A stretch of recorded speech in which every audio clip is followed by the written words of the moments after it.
Set to become Southeast Asia's first ever high-speed rail network, the Jakarta-Bandung Railway will become Indonesia's game-changing project ever. It spans over 142 kilometers and is estimated to cost way over $8 billion United States dollars, making it one of the country's most expensive projects to date.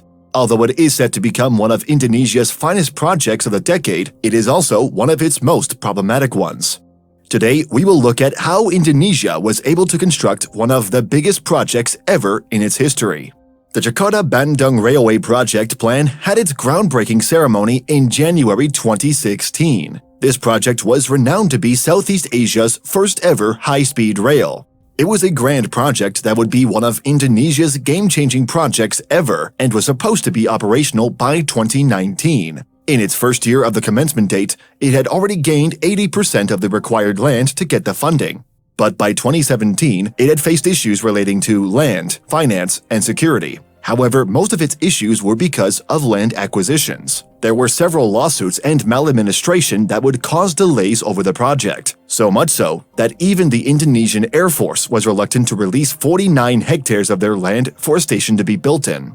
This was several of Indonesia's problems in the past, where projects like these would have been cancelled because of people being against giving out their land. It was only until 2019 that the project got back on its feet. This time, it had proven that it was now on track with its target date of completion by 2022. Several feats were shown how they're now able to complete it by then, with a boring machine being in operation and had its first ever tunnels being finished. Throughout its construction date and as the time of this writing, it had gradually increased its progress. A report from mid-2020 showed that it was close to 50% of its completion date, even despite it was when COVID-19 had hit the world and pausing a lot of commercial and construction activities around the country and the rest of the region. As of mid-2021, the Jakarta-Bandung Railway project is over 70% complete and even received its last batch of rail lines needed to finish its construction. Throughout the project timeline, it had not only had issues with its land, but also the project cost. Spanning over 142 kilometers, its supposedly estimated cost was only $5.5 billion, or 80 trillion rupiahs. But now its cost has grown to close to $8 billion, or 115 trillion rupiahs.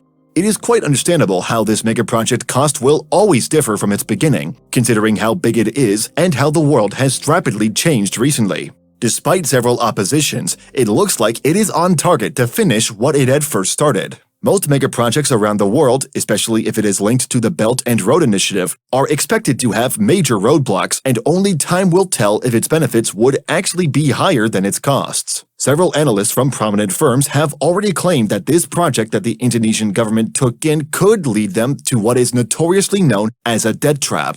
The railway had also led to several journalists claiming that Indonesia's and Japan's ties had weakened.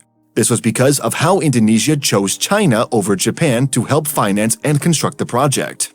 We obviously can't talk about its issues alone. This project has a lot of benefits to it anyway. Analysts suggest that the benefits outweigh the costs heavily. This would benefit the economy and the people. It would spur developments in and around the area covered by the railway along with its neighboring cities. Travel time would cut down significantly, land prices to surge, commercial activities around the station from a massive inflow of foot traffic, and several other mores are expected to happen.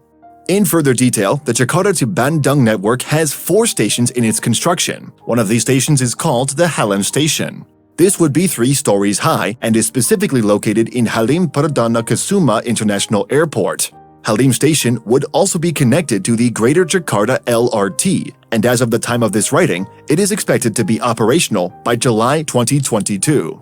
The other station is Karawang, which would be the next stop after Halim Station, then to Padalarang, and finally to Gawara, with potential future extensions to other further places, although there are still no concrete proposals for other stations to them except for the Walini station that was halted because of extraordinary costs.